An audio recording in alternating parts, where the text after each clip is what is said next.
Hey everybody, welcome to Kimmel's Irish Pub. Time for another movie review. Tonight's movie, Don't Let Go. So it stars David Oyelowo. Well, that's a tough one, okay? From Gringo. He was also in A Wrinkle in Time. But his family died. I believe it's his family. A man's family dies and from a murder. And then he gets a phone call from one of those family members who is presumed dead. It's his niece. So now he's like wondering, is he talking to ghosts or is this real? So that's what it's all about. 6.1 on IMDb. You know, how many people? Over 2,800 people have viewed it so far. So drama, horror, mystery, thriller.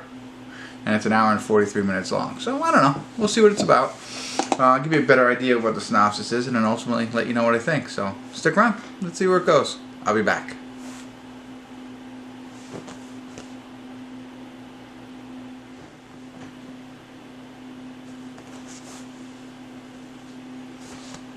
Hey everybody, I want to do a quick check-in. We're watching Don't Let Go. We're at the 47-minute, 30-second mark. And it's crazy interesting. I think it is. I'm very intrigued by this movie. I like it a lot. So I'm assuming they're going to blow the ending. So why it's only a 6.1 so far. Our lead character is a detective, of course. And his family, he has a brother and a sister-in-law, and they have a girl, and that's the niece in this, and they have like a nice relationship, uncle-niece kind of relationship. He's there for her a lot. Got her a phone so she can call. They talk all the time, kind of thing. So they build that up early on, and then of course the murders happen, and he's a detective, and you know, he's trying to figure everything out or whatever. Like he finds out about the murders. And then next thing you know, he gets a phone call from his niece. Because they set it up. They show her calling all the time. And he's answering, talking, whatever. She calls again. But she's supposedly dead. And he kind of saw her, you know, in the house where it happened. And, but now she's speaking to him. However, and this isn't a spoiler, but she's speaking to him like before the murders happen. So he's already past the murders. And she's like, you know, like days before it actually happened. So he's doing different things, talking to her, trying to, she's trying to help him in a sense to figure out what's going on. She doesn't know what's going to happen, but she's giving him clues so that he could figure it out. But it's really strange. It's like, who's really calling him, and is he really crazy? And you know, you don't know what's going on. I'm dying to know what's going on. So that's why I'm very, very interested in what's happening. But that's a little added twist there. You know, I knew he was getting calls from his niece based on the synopsis, but it's in what he's thinking is it's for her before the actual murders happen, and it's leading him down his path. So like I said, the mystery part of it really has me interested to see what happens here. So you know, and you start to formulate different thoughts, and what do you think it is, what do you think happened, but where's her calls coming from, what's going on there? That's the biggest question, right? So anyway, I'll get back into it. Don't worry, I will not spoil it for you, but you have a better idea. At least the first 47 minutes has been really interesting and gripping, and I'm excited to see what happens here. We have almost an hour left, so I'm fearful that it goes downhill with everybody, with the ratings being a 6.1, because right now it's well above that. So, all right, that's enough. I'll get back to it. See what happens. If anything interesting happens between now and the credits, I'll let you know. If not, I'll see you at the credits. I'll give you my final thoughts. Stick around.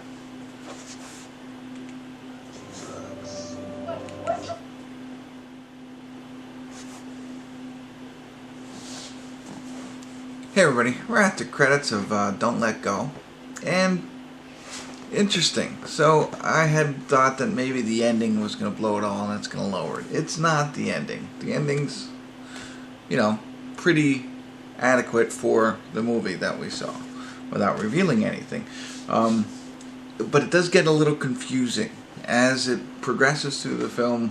Some more things reveal themselves here, but it gets a little, you know, creates a couple of holes and gaps, I think. But with all that said, and you're still trying to guess what you think is going to happen. So that's part of the fun of these mysteries, is like, and I can honestly say that I wasn't right in what I was thinking. So you know, if you do watch this, try and figure it out and see if you're right at the end of all of this. So, with all of that said, I still found it, you know, especially the beginning, was very, very interesting. I was very intrigued by the whole thing. Now, as it played out, you know, not terrible.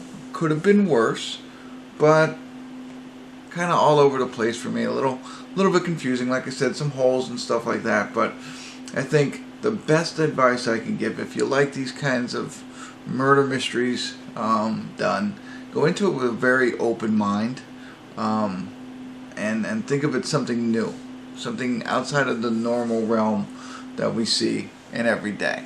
I think you'll enjoy it a little bit more. I think some people, the 6.1ers, probably went into it in a different mindset. And I don't want to go into too much detail on what that mindset is, but I think if you open up your mind to watch this movie, you'll enjoy it a lot more. Instead of, you know, like I mentioned, there's a couple of holes. You have to be okay with that. If you're the kind of person who likes it all buttoned up nice and neat and pretty bow, maybe you won't like this movie as much. Not that maybe there's not a pretty bow on the end, but it might not be all nice and neat like you like. You know, I don't know. So again, I still liked it. I thought it was pretty good and very interesting way to portray a movie like this. A nice murder mystery and out of left field in a sense, you know. So I don't know. It's hard for me to speak any more about it. I did like I liked the young girl who played in it, his niece. I liked him in it.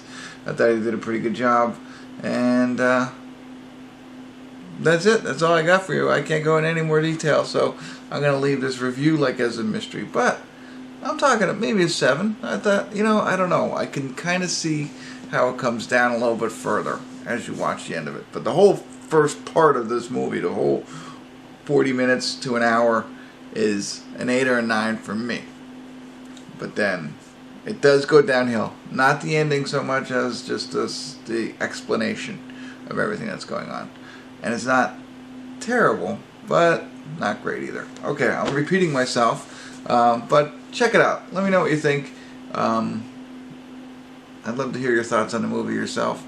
And then, if you get time, like my channel, subscribe to it, and tell all your friends. So, alright, that's it. Thanks for tuning in. Kimmel's Irish Pub.